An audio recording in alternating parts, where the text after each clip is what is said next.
Hello, welcome to the 25th episode of my podcast, Open Conversation. I am your host, Bella. As you know, um, today we're just going to be talking about um, a very variety of different topics, no specific theme, kind of topics. Touch on some NBA talks, college football a little bit, uh, and just general type of um, topics I want to discuss some music a bit.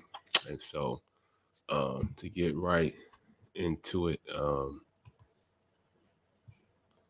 Coach Deion Sanders and the Colorado Buffs. Um, just want to speak on, obviously there's been, throughout the college football season, probably the Deion Sanders has probably been at the forefront of conversations, and you know, him and his team. Um, I'm just been, I've been a fan of Deion Sanders, prior to, him coming here, his football career, what he's been able to do and accomplish, being a Hall of Famer in the NFL, just a overall great athlete, dual athlete, very good, had a good, baseball career, played basketball. He just, the epitome of just a super athlete and just an athlete. Um, I just feel like, um, you know, the thing that really, really, really is special about Deion Sanders, Coach Deion Sanders, is his persona. Just is very infectious. Just the confidence he breeds and he has in himself, and then the people around him, and just people in general. You know what I'm saying? He's the type of he, he's the type of guy that I feel like I try to like model in some sense my own personality, in ways, and just being somebody who's confident in themselves, and just try to breed that in people around them. That's like, it's funny because it's like when you're like that, it's like you're loved and you hate it. You know what I'm saying? Um, you're loved because of the fact that you know what I'm saying, what you do and your persona and who you are, but then you hate it because people want to do what you do. You know what I'm saying? People want to be like you, but for whatever reason, they feel like they can't do what you do or whatever. So it's like, oh, I gotta cast stones. But you know, I just been a fan of what he's been doing with with Colorado. He's already eclipsed, the wins. you know, they're current at, I think, what, 4-5 or something like that. Last year, I think they went winless or won one game. So just a testament to, improvement. You know what I'm saying, that he's made. Um, Definitely gonna, see, more recruits, you know, wanting to come play, over in Colorado. The energy he's brought thus far this year has just been, great. You know what I'm saying? They've you're more aware of what, they've been doing, Colorado Buffs and Deion Sanders, than, top 10 ranked teams. You know what I'm saying? Like, Georgia is the number one team in the country, and you know, we haven't we don't really get, as terms of like media, there's not much talks about, Georgia and other top 10 teams as much as, Deion Sanders in the bus. And, there is some, reasons for that. Obviously with Deion, his fame and notoriety is a big um, part of why, they getting so much, you know, attention and, publication and all that type stuff. Um, but, I think that um, the impact he's made thus far is great. I think it's just only gonna get better. Um, gonna get some, some probably, some recruits this year. After this season, for the line to protect Shador, because he's, some stat about him being one of the, most sacked or most, pressured quarterbacks in the college football, and still being able to have the success he's had. Once they can get some, better linemen. I said, some new recruits. Obviously, the transfer portal. You know, it'll be some. It'll be up. So, you know, I think, you know, probably 2 3 years, man. They build this rapport, with the guys that they got. Get some more recruits. They're gonna be top 10 in my opinion. You know what I'm saying? Potentially, contending and competing for national championship, because I do believe in what Deion Sanders is doing, and his leadership. If I'm a parent right now, um, I would definitely, would want my child to play over there in Colorado, because of just not only just the notoriety that you're gonna get and all that, but I do believe Coach Deion Sanders is really pride himself in not just building great NFL players or great athletes. He's trying to build great men, great young men. Help them to be, men, productive men in society after uh, college ball. Um, as we all know, there's, not that big a percentage of guys who are going to play pro football, play in the NFL, or whatever the case may be. But, most of these guys are going to end up, being workers in society, working, in different companies, or maybe owning their own business, or whatever the case may be.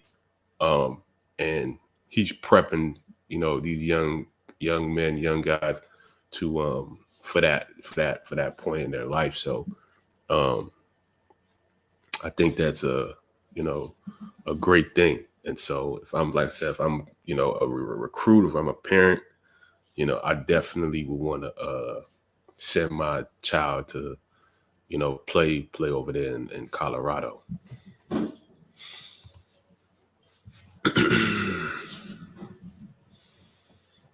my my perspective on For All the Dogs album.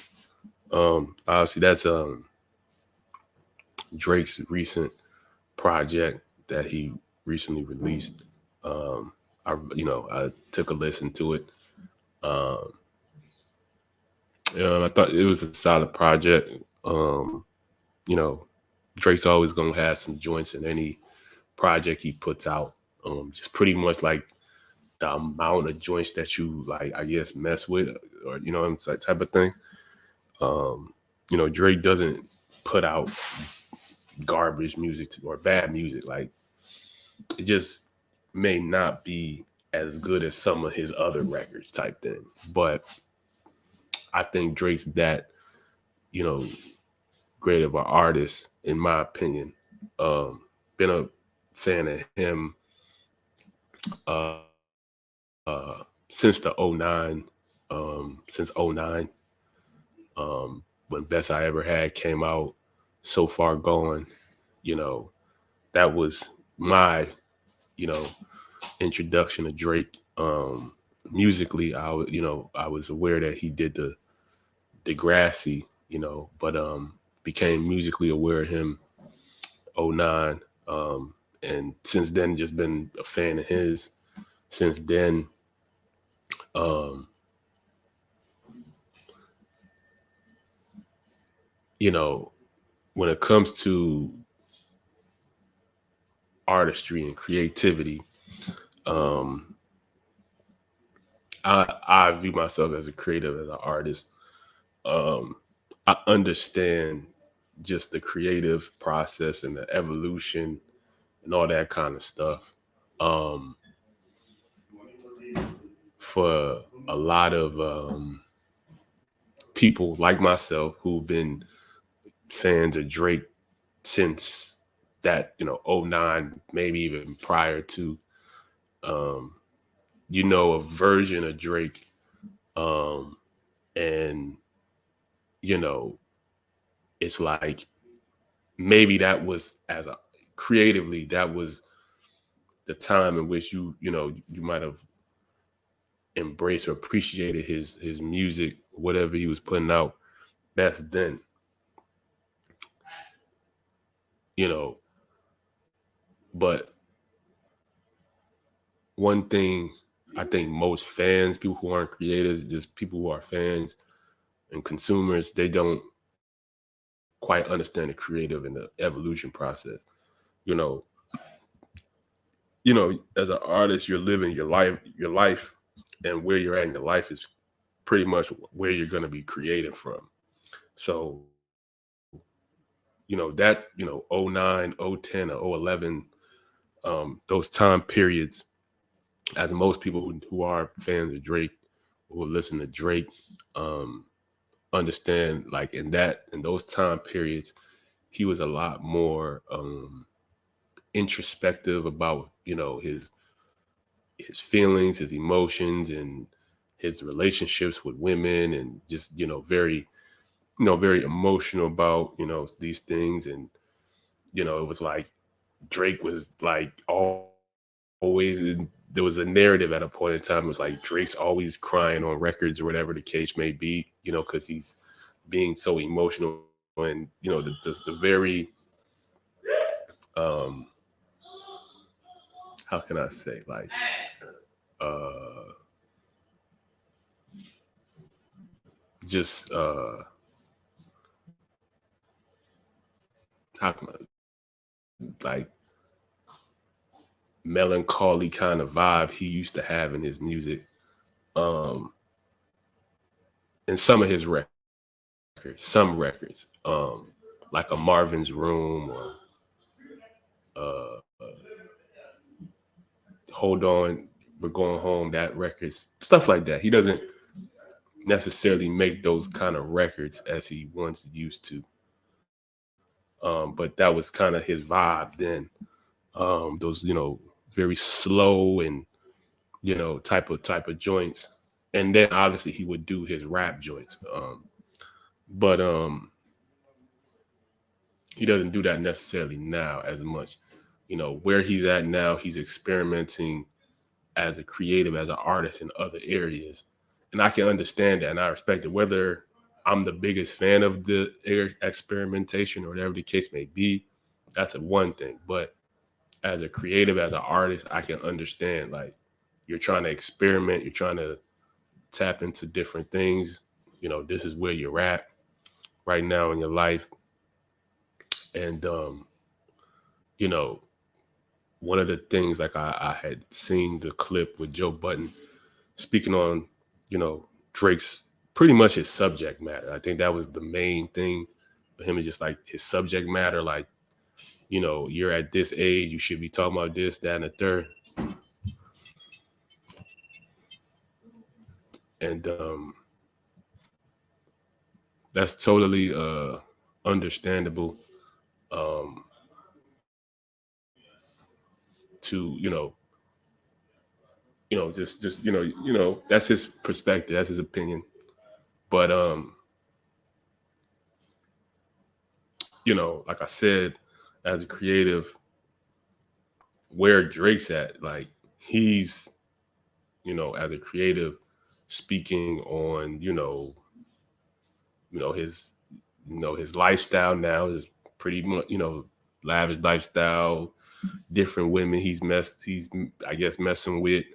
He's not as kind of like in that like emotional state where he's like, oh, I'm, crying. Like he's not really on that. He's just kind of on some, I don't really care anymore. I'm just, living my life, doing what I want to do and messing with my crew, whatever. Like that's kind of the vibe that he's on. And, a lot of people who are fans of Drake or whatever, or people prior, in the past, they're more connected to a past, the past version of who he was, and not necessarily where he's at now. And I can even for myself um, relate to that. Like, there's a lot of people who, just on a personal level, like they connect with a past version of who I am. They don't necessarily connect with who I am in the present, but as a just a person living life, not just even as a creative. Like this is just where I'm at. You know what I'm saying? And some people are gonna accept it, some people don't. You know what I'm saying? I've experienced it. You know what I'm saying? Some people just, you know, they just more comfortable and appreciate, past versions of who I am, not who I am in the present and where I'm going. And it's the same principle, same concept that I feel like Drake's going through. And like I said, like that's just part of being a creative. You know what I'm saying? Part of being an artist. Um, when it comes to the album, he definitely, you know, I said he experimented with some, newer producers. Had Lil Yachty on some of the production. Experimented with some new artists um, that he hasn't been working. He hasn't had previous works with. And like I said, I mean, this is just part of being an artist and being a creative, man. You got to experiment. You got to grow. You got to evolve. That's just part of it. And some people gonna be with it. Some people not. Um, as a creative, like I said, I understand that. I get it. You know what I'm saying? Um, and so, I'm always going to be a Drake fan. You know what I'm saying? Forever. You know what I'm saying? I'm always going to be a Drake fan. Obviously, is there projects that I like or I prefer um, more than others that Drake has put out? Yeah. Um, I would say my favorite era of Drake, you know, musically would be mainly from the '09 to 14. That's probably my favorite era of Drake musically. Uh, like I said, it doesn't mean that the music he's put out past that from what 15 to 2023 is bad. Like he's put out good joints. He's put out some projects that's cool. But like on a personal level, just as a fan of Drake and his artistry, that's probably my favorite era. And I just think that a lot of times we just like to, as as fans and of people's work, we like to like downplay uh what I'm saying, people's evolution and growth. Um and same thing that with Kanye. Kanye goes through that. We miss the old Kanye and all that type of stuff. Same principle, man. Just artists growing and evolving, and people not necessarily, riding with it. And then you got some people who do, and yeah. So the project, like I said, project was solid. Project was good. So I'm looking forward to more Drake. My perspective on Brent Faiyaz's album, Larger Than Life. That was I've been a fan of him. He's probably my favorite R&B male artist of this generation. I think he really sets a real tone, and he got his own lane, and I just really like mess with what he's doing. He's an independent. He's created a audience, a base of people who really rock with his music. He got all the pretty girls, all the pretty, young black women, and I know I'm pretty sure other women of all uh, races, and but primarily younger black women who really um, mess with his music, like his music.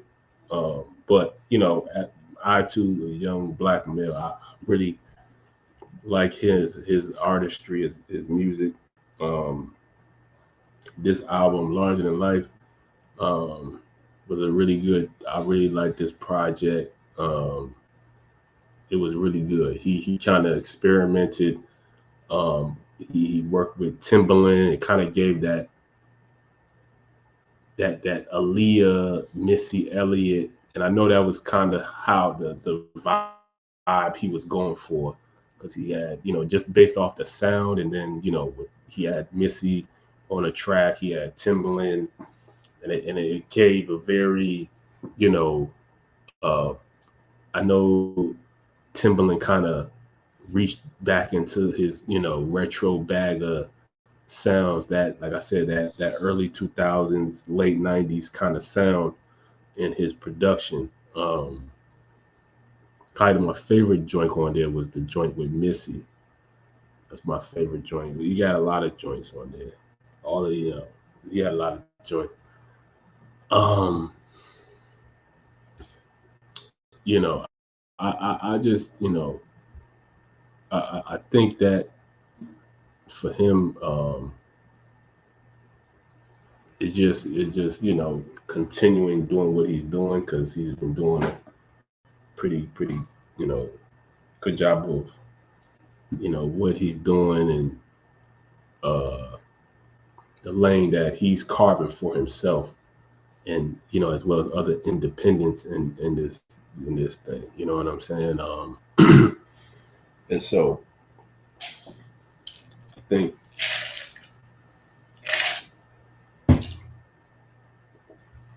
he had a joints with ASAP Rocky. Um,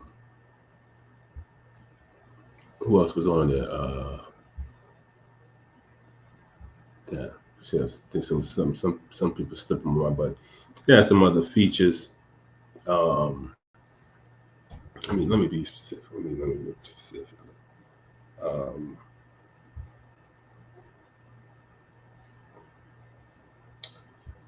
um, Coco Jones, Babyface Ray, ASAP, and um, yeah, he had some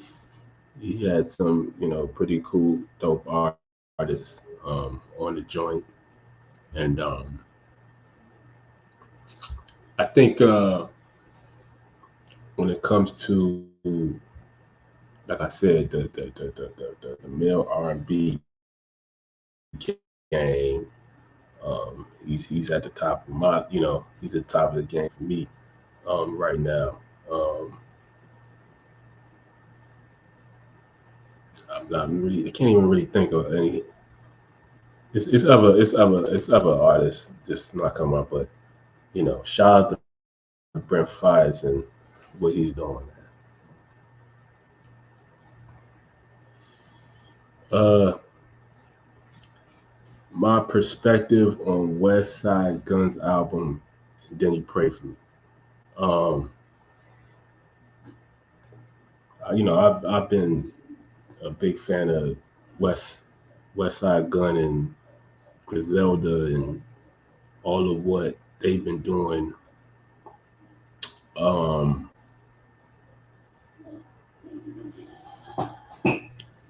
this album in comparison to the uh, Pray for Paris, which dropped 3 years ago. Um, very contrast in sounds. Um, the Pray for Paris had a more boom bapper sound and a little bit of more kind of theatrical production kind of sound to it. On this album, um, he definitely experimented with the sounds that he used on the joint. Had more of like a trap. He had a lot of quote unquote trap beats and just more 808 hi hat bass production on it. Um, Even his rapping schemes and styles was a bit different. Really, just more of an experimental album, I believe, for him. Um, I think there was a the people, mess with it. I like the album. Um, I think a lot of people kind of liked what he was doing in terms of experimenting in sounds. I mean, he had Tay Keith kind of, he had Tay Keith on the joint. Like that's anybody who knows a West Side Gun, like you don't rap over like Tay Keith. He's more, you would, you know, expect Alchemist or DJ Premier or Conductor. That's generally the West Side Gun Griselda sound, and just go around. He did stuff with Tay Keith. Who's more of like your more 808 trap beat type of producer. You know what I'm saying? But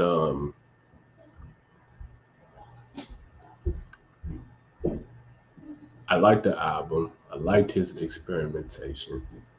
I'm looking forward to seeing him, experiment with other producers and artists and things of that nature. Um, uh, yeah, it was a good project, man. Shout out to West Side Gun and all of the whole Griselda gang, man. Looking forward to more music from y'all, man.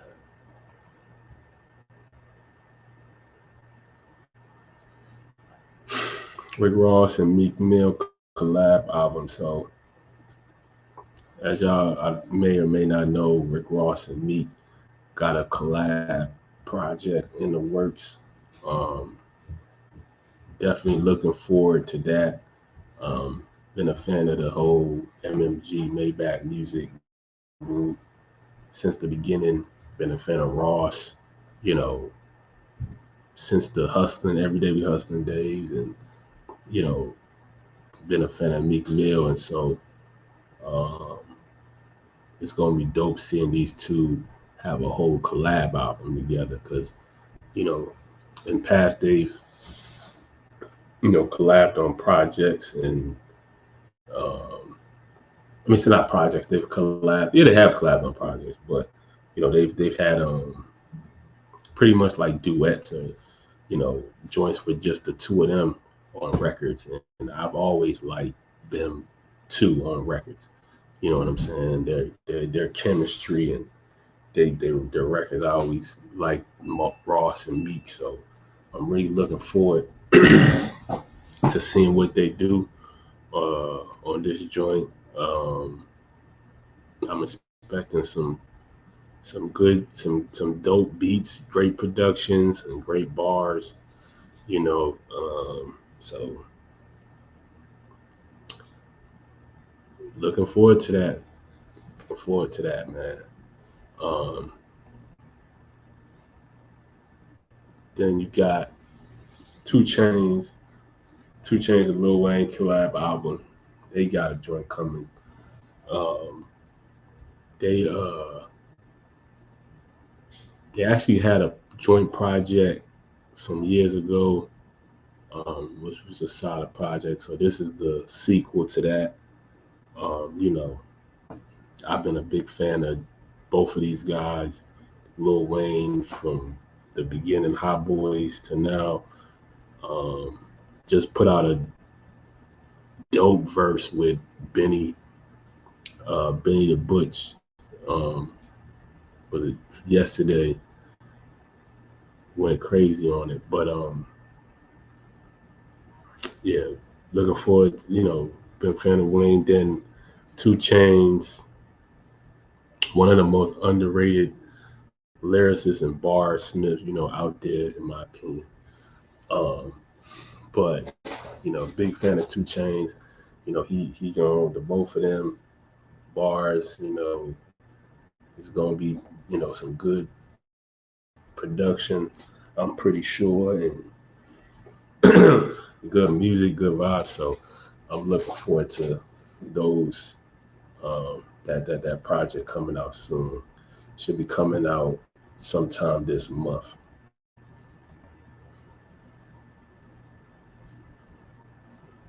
So we're gonna switch gears a little bit, get into some NBA talk a little bit, discuss my most underrated player in the NBA right now. So right now, in most cases, there's a lot of talk about Drew Holiday. There's been talk, Drew Holiday. I think in past discussions I've heard gets a lot of, you know, you know, mentioned a lot about, being the most underrated player in the NBA. And I understand it and I get it. Um, he has been, in past times, but I think there's somebody else who I think um, gets should be getting mentioned more of that. Um, Drew Holiday, I think listen to name a few players that I think are amongst the underrated guys in the league, though. Um, I think Drew Holiday is starting to get more of that recognition that he's really a star in this league. Um, but CJ McCollum, he's a guy who I feel like had he been in the East, been playing in the East, he would have had about 4 or 5 All Stars. Um, but because he's been in the West for all of his career, he has not. He's unfortunately hasn't been able to, make any. But if he if he'd been in the East for a number of years, he'd been at least 5. You know, definitely about 4. But you pushing maybe 5 All Stars if C.J. McCollum's in the East. Um, but another guy who I believe is um, the most underrated player, but he's an All Star actually. Um, Donovan Mitchell. I think I think Donovan Mitchell is the most underrated guy right now in the NBA, and I'm gonna back myself and say I think um,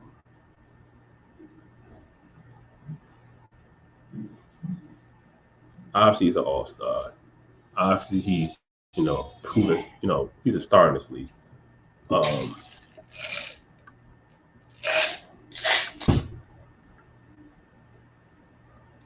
but I think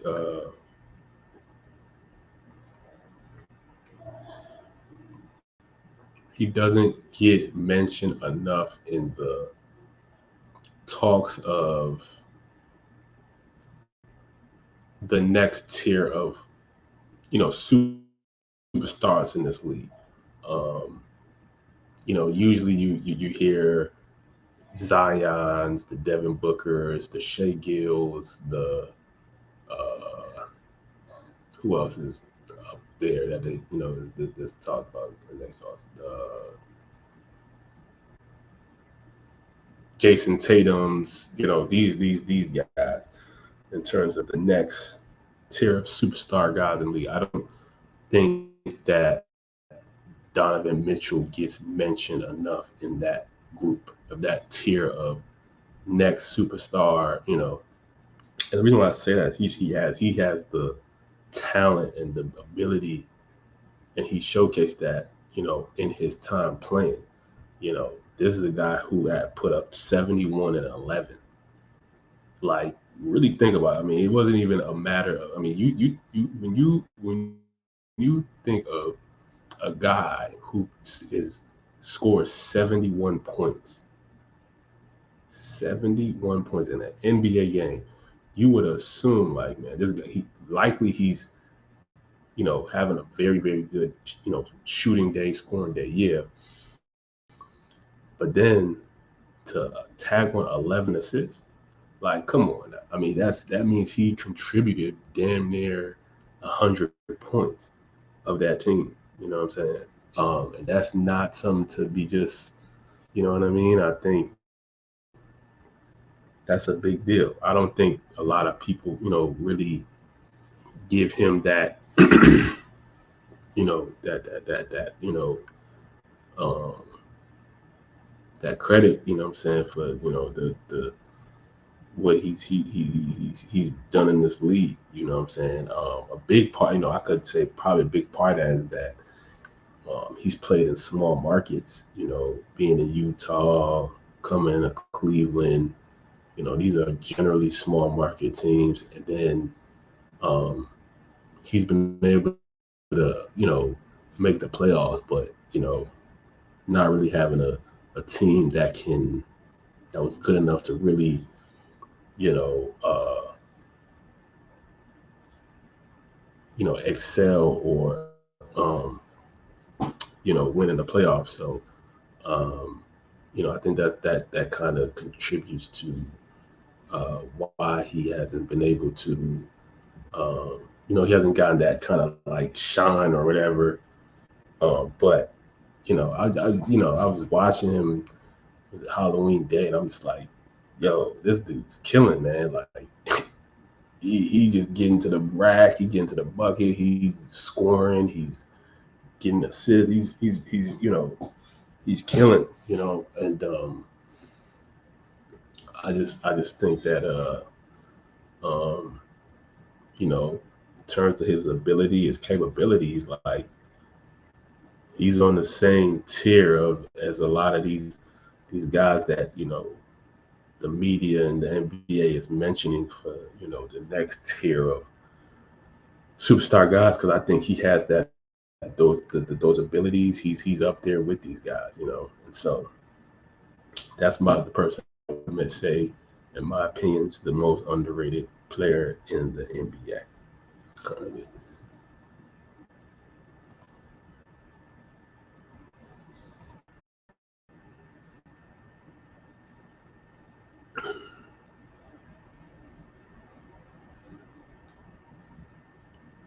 Rising star in the NBA. So a guy who I think is a rising star in the NBA right now, Cam Thomas. I think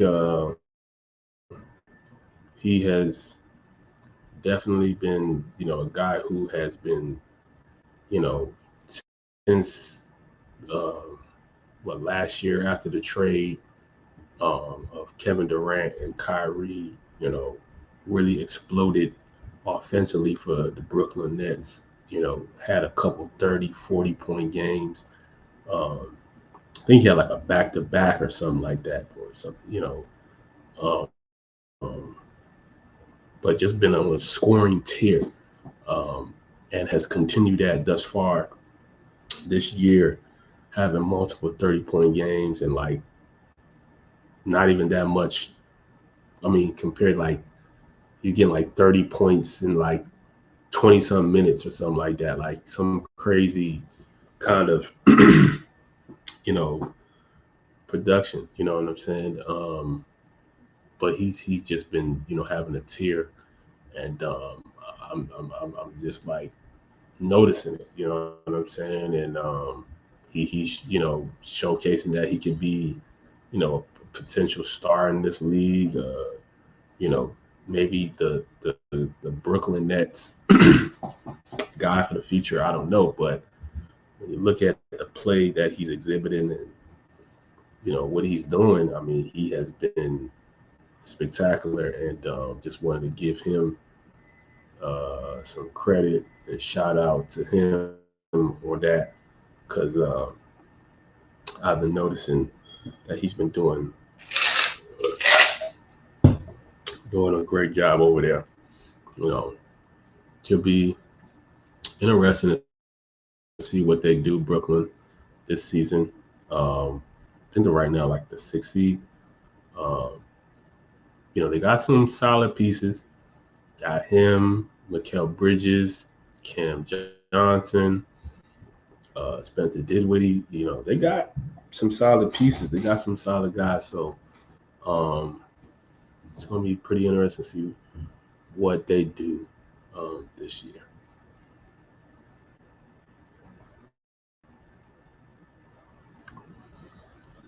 Why pro athletes go broke? Um, there's obviously a multitude of reasons. Um, but there's always like a big stigma, conversation about, pro athletes going broke, after they, retire or they're not playing in the league anymore. And I just wanted to address those things. Um, but what I really want to address is like the narrative a lot of times that like pro athletes are dumb, and they're not. Like you can't be playing in these, professionally, especially in these type of leagues, where it's in comparison to the number of people who would like to be in these positions versus the guys that are in. Um, you have a genius level of ability to be a pro athlete in the NBA, NFL, NHL, whatever. Um, so I just really want to address that fact. Um, but they're not dumb. Like most people, it's just that these pro athletes are getting paid at a way, way, way, way, way, way higher pay grade than your average American or just average citizen. Um, they generate millions of dollars while they're playing, pro sports during their pro career, and obviously when they're not, playing anymore, they retired. They're not generating that type of money anymore. Most of them, depending on the level of player they are, some of them are able to still generate the same or if not more after playing for a multitude of reasons, usually due to just the level of fame of the player, brand deals, um, investments, etc. Those are usually the main thing. But when guys retire, they don't have a job that's paying them at that same pay rate. So the lifestyle that they were living while they were playing pro whatever, pro sport, whatever it is, they can't sustain that no more because they're not making that amount of money no more. So they have to, in most cases, downsize their lifestyle based on the money that they make. And so pro athletes, like most citizens, aren't educated financially. Yes, they're great at what they do, whether it's playing basketball, football, whatever. But they weren't like most people educated on finances and money. So, their education and how they use money is just as wise as your person who's working at whatever, day-to-day job, regular job you may say, whether it's, working at the corner store, or working at the gas station, or whatever the case may be. They're education on money is the same. It may be the same, maybe even worse than the person who's working their general, average job, right? So, just because they're getting paid at a higher rate, they may be using it frivolously, you know what I'm saying, thinking that, they rich and da da da and and they're really not. They workers, you know what I'm saying? Like I like to say they're paid millionaires. You know what I'm saying? Like they're paid millionaires. You know, no disrespect or anything, like no disrespect or anything, but they're paid millionaires. You know what I'm saying? And for good reasons, not like it's a bad reason. They're paid millionaires for good reason. They're great at what it is they do. Um, but again, like I said, they're not educated on finances. You understand? And so a lot of guys, if they're smart, they route certain right people, they're good agents and whatever. You have guys who, while guys is playing pro sports, educate certain guys on, investments, money, somebody like LeBron James who put in the time to educate himself on the business side of things, um, learn how to be an entrepreneur outside of just playing pro basketball. These are the things that, you know, as a pro athlete, you have to take that, um, take that action, take that, be assertive to try to like, learn and so that you're set, when you get out of the, playing pro sports. Um, so, you know, most, pro players, they come to the league, they a lot of times they don't got people, like that.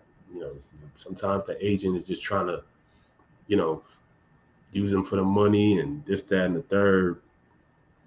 And that be it. They don't, maybe, even friends, family, they just trying to use them for the money and, all that kind of thing. So, and you're just trying to be quote unquote a good, a nice person to, provide for your family. And sometimes these people are the same people who will try to, take advantage and all that. When you don't got it no more, they gone. You know, and this is what a lot of athletes go through. Um, so for when it comes to you know the money and what these athletes and just people in general, we gotta start educating ourselves on money, how to use money, because being broke is really just a mindset.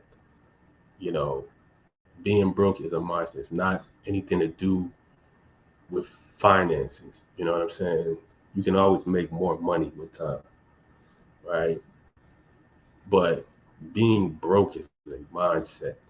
And when you look at impoverished areas, impoverished environments, those are the only places where you can find people who might kill you for $10. It's like you can make that, you can make you can make more money, but it's the mindset. It's like that lackey mindset. It's that scarcity mindset of, oh, I don't have nothing to eat. I just gotta, I just feel like I gotta do something. They just have this, even though it's survival mode, it's mindset, survival mode mindset, and that's really what it comes down to. You know, just just the mindset that people have, and that's broke. You know what I'm saying? And it most cases reflects it financially. You know what I'm saying? Eventually, you might have a lot of money momentarily or temporarily, but in the long haul, that joint goes away. You know what I'm saying? Because you broke mentally, and so it just comes down to educating yourself, on money. You know what I'm saying? We obviously, we live, yeah, this is more of a topic of another day, but the school system doesn't really educate us on money and finances, how it works and all that. So it's understandable when you have a society of a lot, where a lot of people just aren't educated financially, and they don't know how money works and this, that, and the third. Um, so yeah. So um, you know, a lot of athletes, like I said, after playing pro ball, that money, what I'm saying, wipes out. They don't have anything, and the money just downsizes. You know what I'm saying? And then for somebody who's a fan or outside looking in, you see the athlete downsize because they was living such a lavish lifestyle. Now you say they broke. They're not broke. You just got to understand the reality of the fact and what's going on. You know what I'm saying? So just giving my 2 cents on that. You know what I'm saying? I just encourage everybody to just try to educate yourself. You know what I'm saying? Take that um, initiative to educate yourself financially, man. Um, I've taken that initiative and I'm still learning. I'm not just about to sit here and say like I know it all and I'm just super, what I'm saying, rich or whatever, but I'm learning. I've done my, learning and still learning. You know what I mean? So yeah.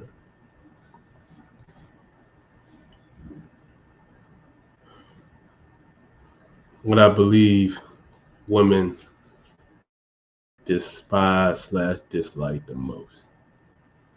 So in most cases, when I, go on the internet and see and hear people talk and all that, podcast, it's always this narrative that women don't like the truth. Women don't like honesty. Women don't like the truth. That's not true. That's not the truth. That's not the truth. They actually, they do like the truth. Now, the type of truth is different. And this is going to get into my whole point of this topic. What women don't like the most, especially in my, seeing my experience with women uh, and females, women don't like to feel bad. They don't. They don't like to feel bad. The feeling of feeling bad or feeling wrong, or when you make a mistake, they don't like that feeling. So, for instance, and this goes to tell when they say women don't like honesty or the truth. No, see, it's the type of truth you tell them, the type of honesty. So you tell a girl or woman, whatever, a truth that's good, like, oh, she say she's a pretty girl. You're like, hey, you're a pretty girl. She's gonna appreciate that truth. Like that's what you really think. You believe she'll appreciate that. If you say, you know, you're a,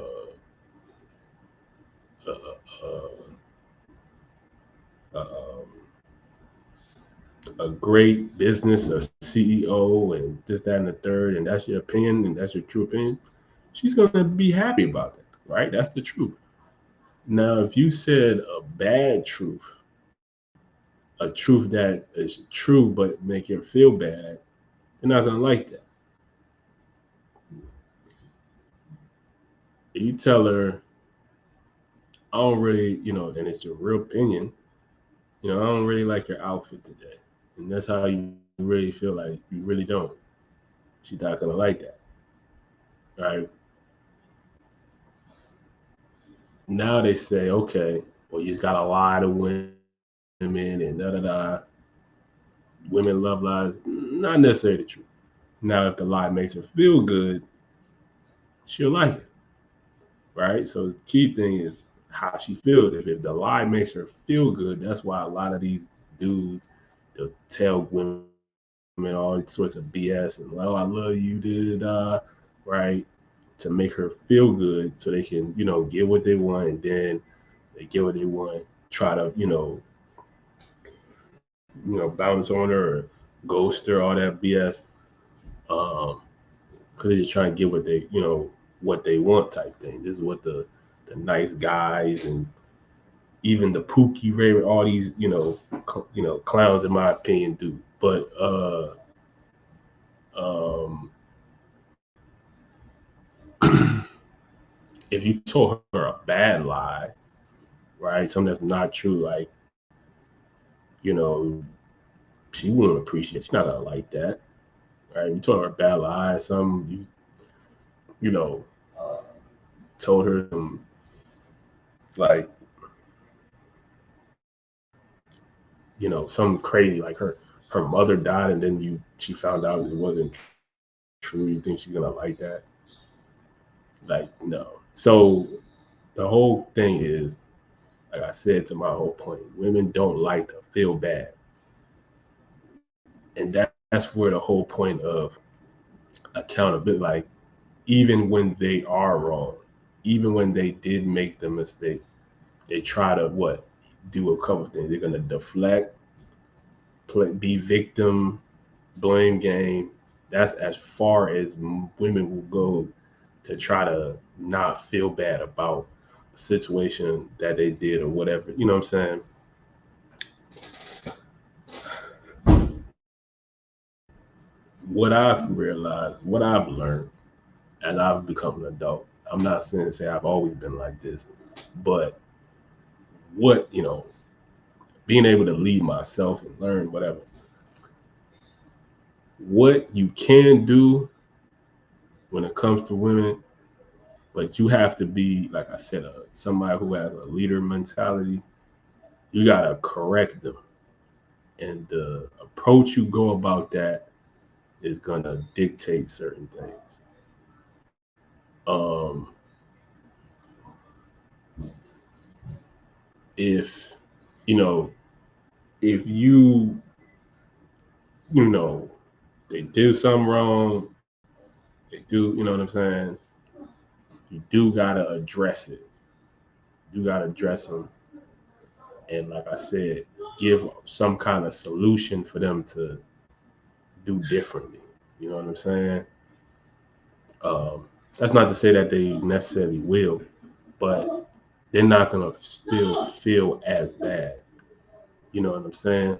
But if you just make them feel bad with no solution, no answer, that's what I believe women despise and don't like the most. Um, Ironically, they've done that to me a lot of the times, where it's like they try to make me feel bad, then I have no answer, and then give me no answers, right? Give me no solutions. So I just feel bad, right? But I can recognize it. You know what I'm saying? When they do stuff like that. You know what I'm saying? A lot of it is rooted in insecurity, you know, they're just projecting how they feel. You know what I'm saying? And again, I didn't always know these type of things, but as I've matured and I can, recognize that. You know what I'm saying? When people try to project their feelings and how they are onto you. You know what I'm saying? But what I'm saying is facts now. You know, when that's the main thing women are like. They don't like to, own up to the fact when they might have messed up or just feeling bad in general. They don't like that. They don't like that. They do not like that. You know. So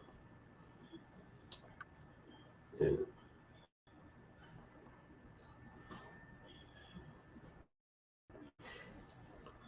What society slash the internet says men and women value on a partner versus the reality. So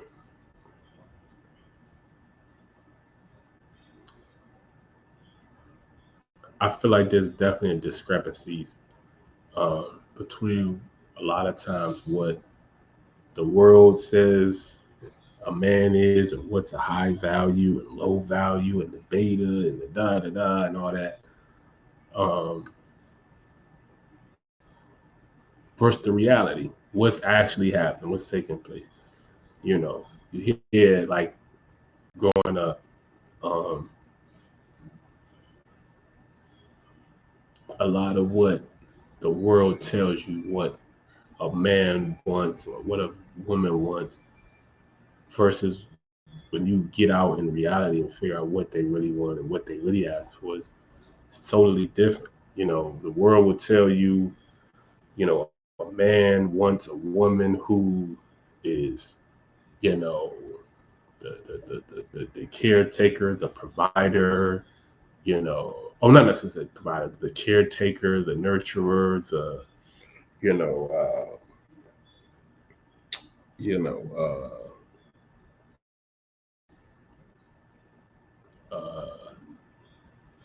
feminine and, attractive and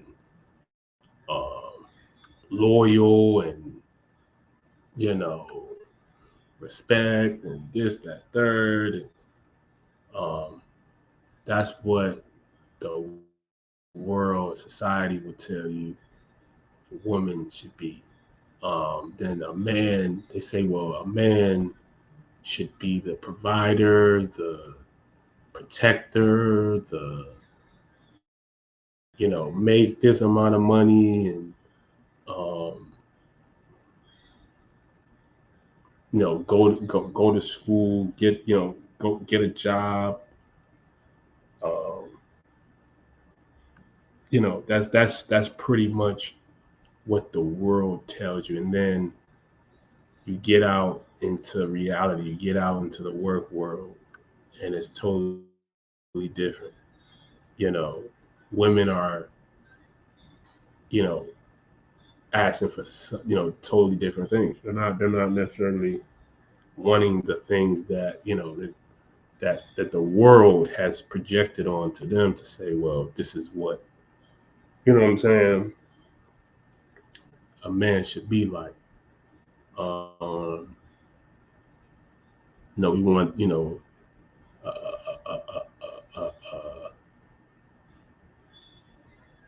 a, a good guy, and da da da, and then the reality is different. You know, um, you find out, well, what she really wants is to be treated this way. What she doesn't necessarily um, want, you know, somebody to lead her. Maybe um, she doesn't want uh, to be, you know, tied down to just one man, or all of the things that were projected to say this is what a woman wants versus what's happening is different, and vice versa. Women are walking around with false agendas as to what, this is what a man is supposed to be like, and a man's supposed to do this, a man's supposed to do that. um, you know totally different. So I think when it comes to uh, a lot of the perceptions and the stereotypes, they're not making that connection. It's a lot of misleading, um, a lot of lying, um, versus what's being said and what's happening. Uh, that's how a lot of it when it comes to um,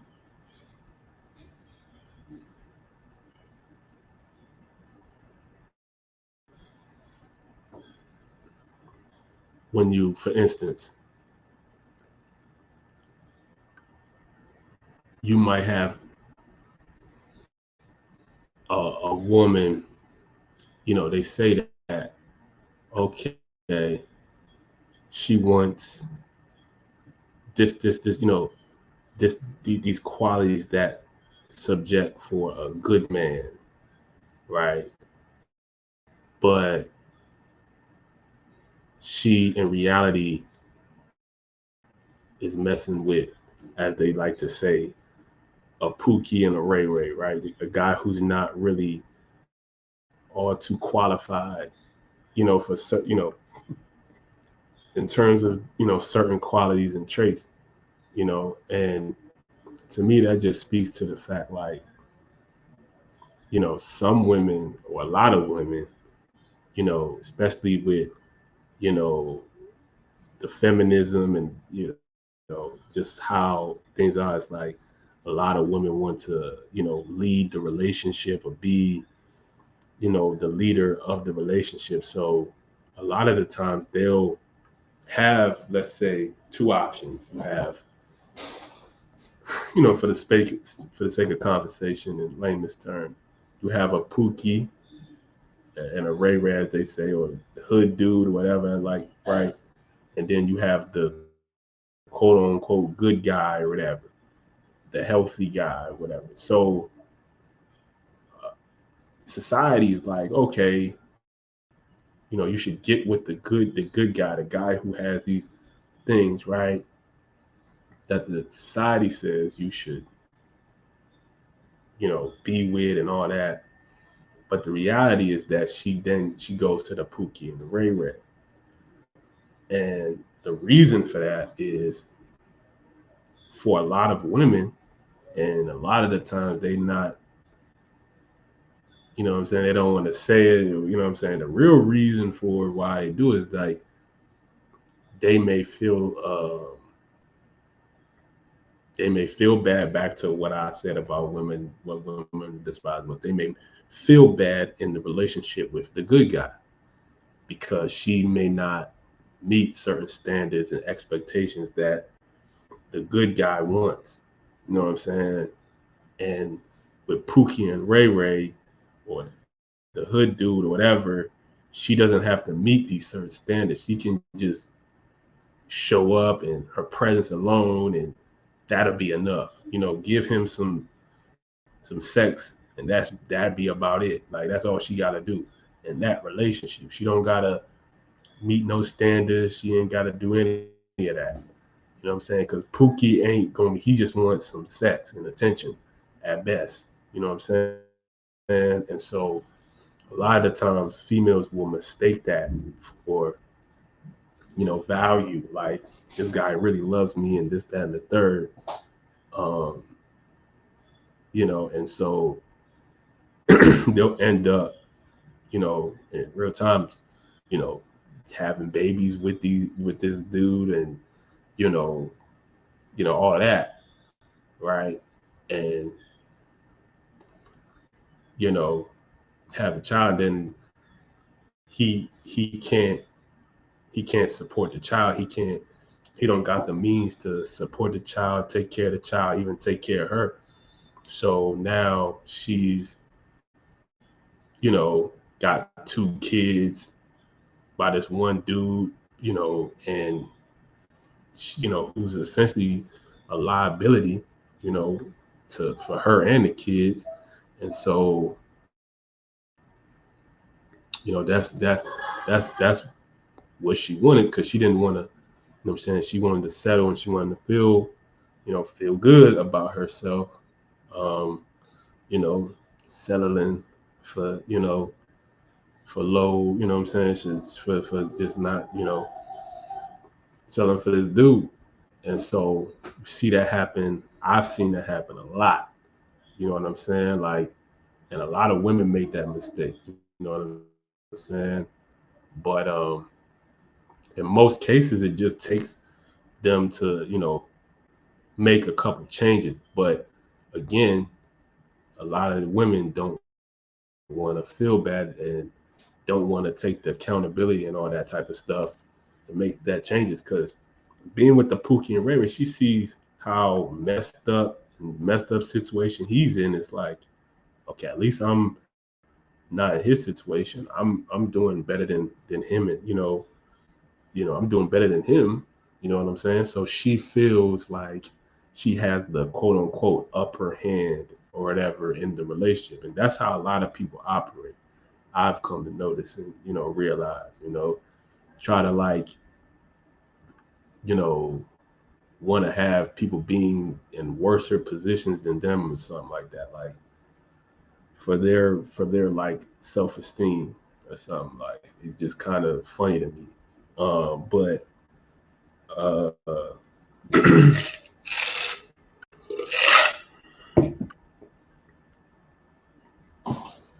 I think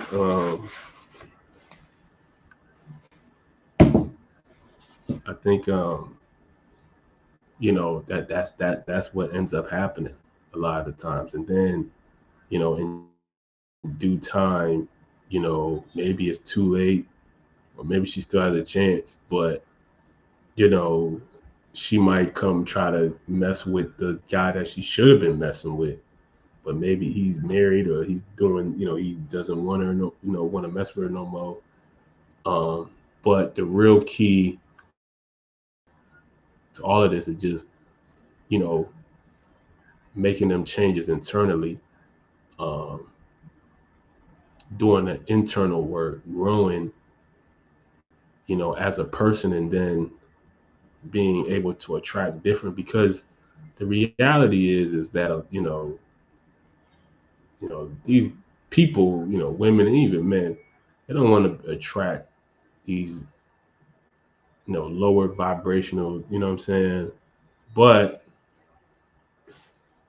they need to understand that's an internal thing. Like, you got to do the internal work so that you can attract at a higher, you know what I'm saying, at a higher grade, and I'm also speaking from my own experience, you know what I'm saying? Um, doing just a lot of self reflection, working on myself, um, realizing things, seeing things that I did right and wrong, in relationships. You can't see that when you just always so occupied with dealing with somebody, whether it's a man or a woman. You always involved with women all the time. You're never going to be able to see the things you do wrong when you're dealing with women. There's a long break of time I had to just focus on just me and what I was, what I'm saying. I couldn't give my time and attention to women, females no more. You know what I'm saying? Like, I had to get my, what I'm saying, my mind right, get myself straight, see what, what I'm saying, be able to observe myself, what I'm saying, fully. You feel me? And I couldn't do that if I'm just gonna always be, involved with women all the time. I gotta take some kind of break to really reflect on myself, and see where I could grow, see where I could, you know, do things better. You know what I'm saying? With women, like, in relationships. Like that's the stuff that people don't like to do, especially women. Especially when women, as soon as one break up, or they don't want to talk to this one guy, it's like boom, I'm on to the next one. Then when this goes wrong, on to the next. So it's no time to ever really do any deep dive within yourself as to what, why am I having the same kind of issues and problems that I'm having with my relationships with men or women. You know what I'm saying? What's what's the thing? You know what I'm saying? You don't even give yourself time to kind of sit back and just you know reflect on yourself. You know what I'm saying? There was a time I had to, like I said, man, I had to take time away from women and just grind on me and do some internal stuff with myself. You know what I'm saying? Get me right. You know what I'm saying? And to be honest, it's only beneficial for them because it's like if I get better, then that's only better for the woman. You know what I'm saying? Because I'm better. I'm in a better, you know what I'm saying, position. I'm in a better situation. You know what I'm saying? So it can only be beneficial. You know what I'm saying? But um, like I said, it takes that work. But yeah, um, that's it's a lot of discrepancies. You know what I'm saying? Versus what was said, and especially on the on the internet and the Instagram and the TikToks and all that, seeing the podcasts and all that, what women want, what this men want, this, and then you see the reality and it's totally different. You know what I'm saying? And you know, this is just an explanation. You know what I'm saying? So yeah,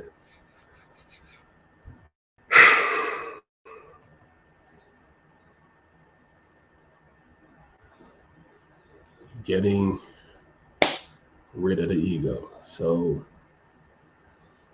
for me, this has been something that I think the whole concept of an ego is a lot of times created at a younger age. Like you create this perception of yourself um, that's not real, you know, um, but you're like living with this perception of yourself. It doesn't necessarily align with reality, but in your mind, this is who you are, even though it's not aligning with reality. you know, um, but a lot of times that's created to protect yourself. That's what I've come to realize. That's the whole point of the ego. The ego is created to protect yourself. In most cases where there's, you're in survival situations, people have egos. Um, and like I said, it's a false perception of yourself. It's a false image of yourself.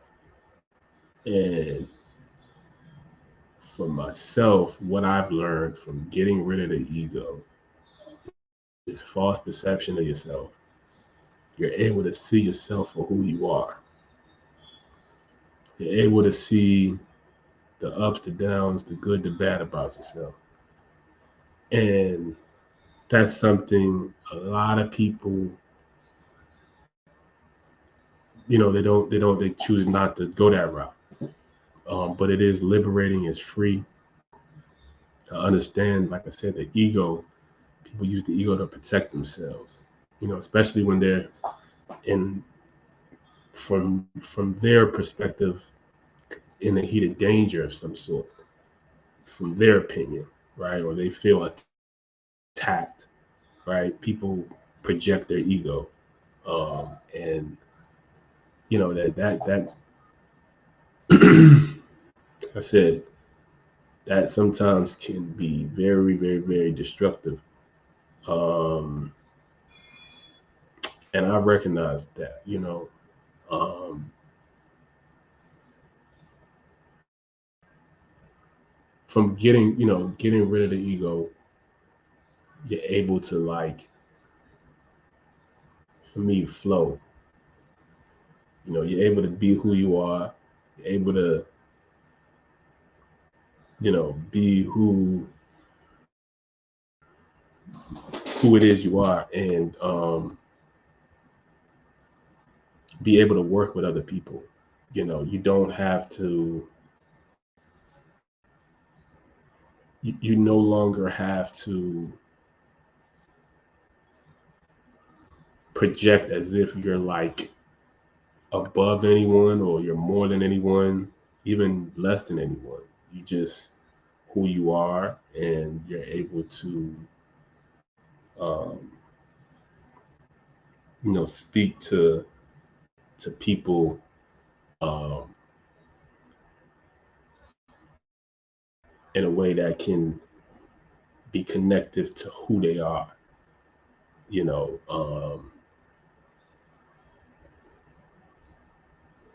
this may not be so. With people who still operate from the ego-based mindset, is they can't necessarily connect with you if you're someone who's gotten rid of their ego, and somebody who speaking to them for who they are, not the image or perception they have of themselves, right? So that's where you have people who want you to lie to them, or so that they can maintain this image, or want you to be on their side, or be this type of thing. They can maintain this image that they're trying to portray or project. Um,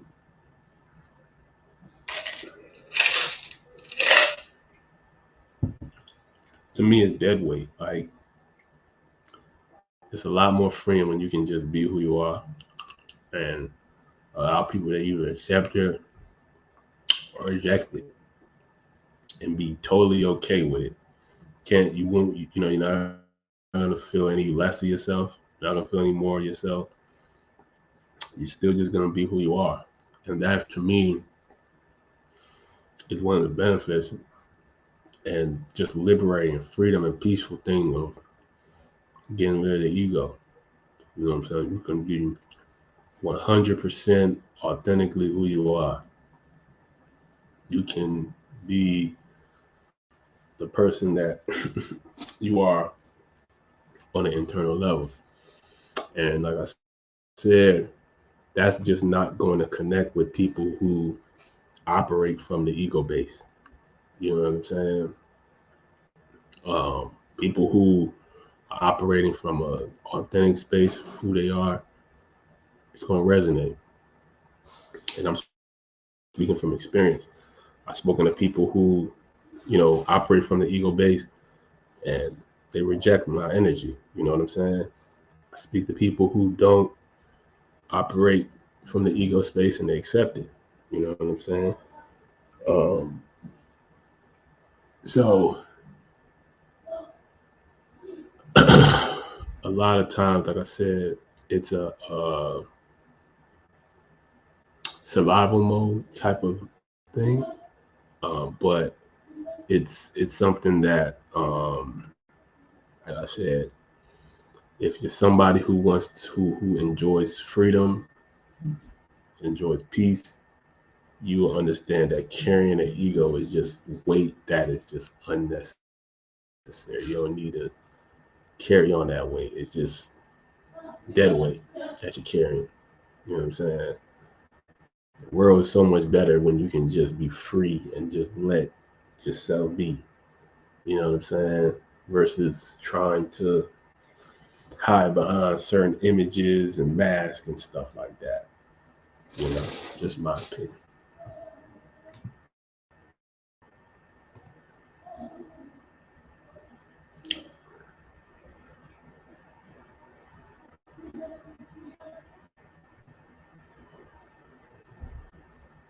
social media stalkers, haters, jealousy, and envy. Um, some topic I wanted to talk about. You know what I'm saying? Because it is what it is. Um, but I just want to address it because it is what it is, and it's there. You know what I've come to realize and learn, like all is love. You know what I'm saying? Even hate, jealousy, envy. It's love, but it's the opposite energy of it. It's like the complete direct opposite, but it's love in terms of the root of it. Um, because you have people, I say three types of people.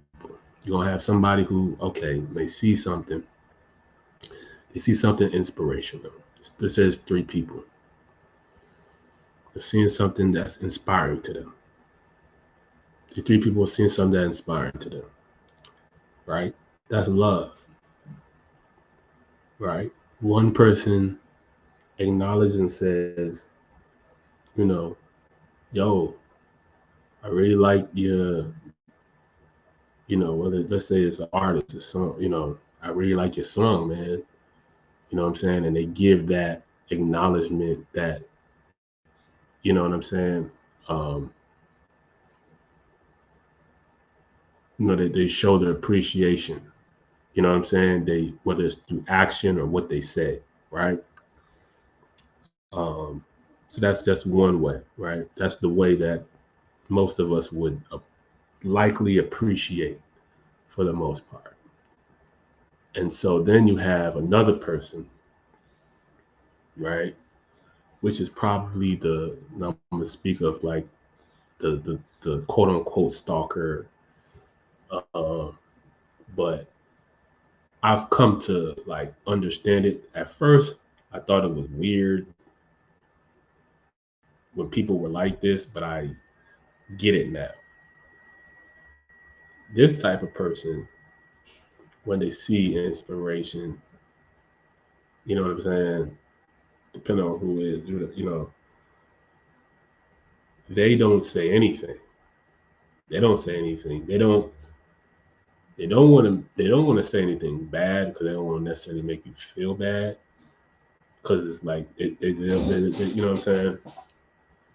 But they don't want to. They're too scared. They don't have enough courage to say something good because it's like they don't know maybe how you're gonna take it, or maybe they don't want to make you feel good, or like they're a little kind of like,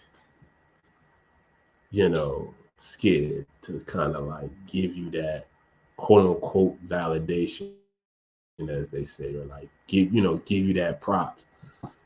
I notice this a lot with women, female, because they do this a lot, especially on my social pages. I used to not understand it, but now I do. I get it now. They'll just watch my stuff, like watch my page, watch posts, you know what I'm saying? But they wouldn't do anything. They wouldn't like anything. They would, it's just like I'm just watching you. And so it's like I recognize now, like, okay, that's you obviously do admire. Before I was like, I said I thought it was weird, but like it's like okay, I recognize you do admire it, but it's like you just kind of don't want to like, I guess, say anything or like it's kind of like a fear kind of thing. But it's like okay, let me just kind of stand on the sides and just kind of you know play the back end, but it's like you know what I'm saying, like I mean, if you know, I would love to, for us to connect. You know what I'm saying? If we can, you know what I'm saying. But if you're gonna have to, you know what I'm saying, if you're a little too scared for whatever reason, you know, you're just gonna have to keep a distance, a little, more of a distance. You know what I'm saying? Like, I just want people around me, you know what I'm saying, who going, push me and, you know what I'm saying, give me that kudos, because that's what I want to do for you. People, you know what I'm saying? Like for me, like I want to give and take, you know. But that's that one person, the quote unquote observant, right? They're admirers, but they just don't want it to let it be known for whatever reason. Then you got your haters, the jealousy, and then these kind of people where they just they fans of what you do. They see what you do. They fans of it. They wish they could do what you do, but for whatever reason, they gotta try to make you feel like how they feel. They gotta somehow try to make you feel like them, and then for them, they try to be like you. That's the whole concept of a hater. They're only trying to make you feel like them, and then they're trying to they're trying to make you feel like them, and then them feel like you. Oh, no, no, no, no, no. They want to feel like you, and then you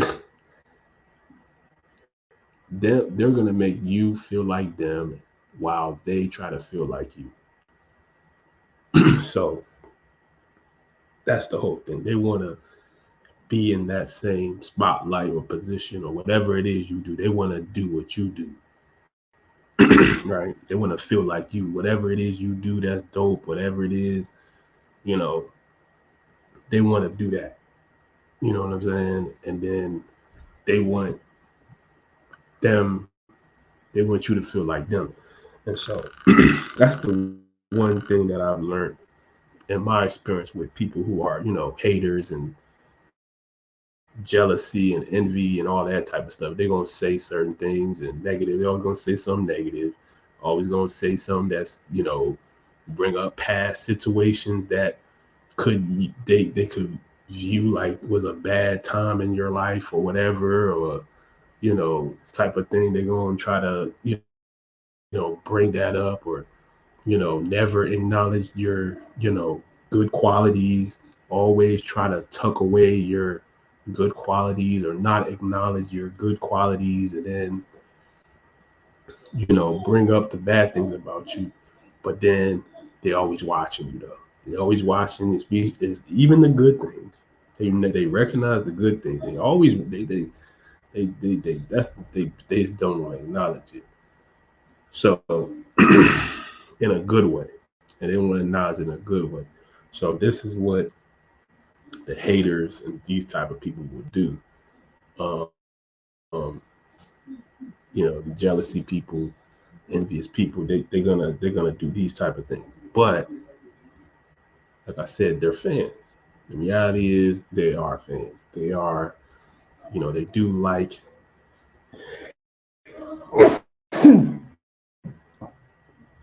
what you do. A lot of times they just have too big of an ego, um, to try to even to admit it. They have too much of a pride to give you any props. If they do, they might give you backhanded compliment type of thing. One thing that I've noticed a lot of people, you know, I said haters, you know, low, low self esteem kind of people will do. Either to try to give you backhanded compliments, or try to dim your light down or whatever. So, but they do acknowledge, not even acknowledge, they don't acknowledge, but they do see your good quality. They do see that you have good things about you, and they actually are fans of that. For whatever personal reasons, they have to try to make it seem like that's not the case for you or anything like that. So for me, man, just try to, if you're somebody who's out inspiring and creating, doing what you're doing, stay committed to it, man. Appreciate those who appreciate you. It's so easy to get your mind caught up with, that, the couple few people who just, project their insecurity onto you about what you're doing or whatever the case may be. And I've fell victim just to a little bit in my lifetime where just, certain people, project certain things. It's like you gotta, for one, value your opinion the most, even when it's somebody that, what I'm saying, whether it's someone who gives you a compliment or not a compliment, what I'm saying, you gotta value your opinion first. And you gotta appreciate the people who do give you that acknowledgement, who give you that appreciation, who do say, yo, your artwork is dope, your music is dope, your beat is dope, your clothes is dope, you know what I mean, your cosmetic line is dope, whatever you're doing is dope. You know what I mean? Like, you gotta give appreciation to those people, you know what I'm saying? And give, acknowledge that energy more to those people, and stop having your head wrapped around people who, that don't do that. You know what I'm saying? And try to prove something to them, or try to prove them wrong or whatever. Like, you just gotta keep doing what you're doing and just stay focused on what it is you got going on, because that's what's gotten you where you at. So, what I'm saying? I just had to give my 2 cents on these things. And, you know, for all y'all out there, I know y'all gonna see people who fit these criterias. What up? I know y'all checking me out, man. It's love. I understand y'all, do like what I do and certain things I do. You know what I'm saying? It's you don't lose anything from giving your boy a compliment, man. You don't. You know what I'm saying? So yeah, man.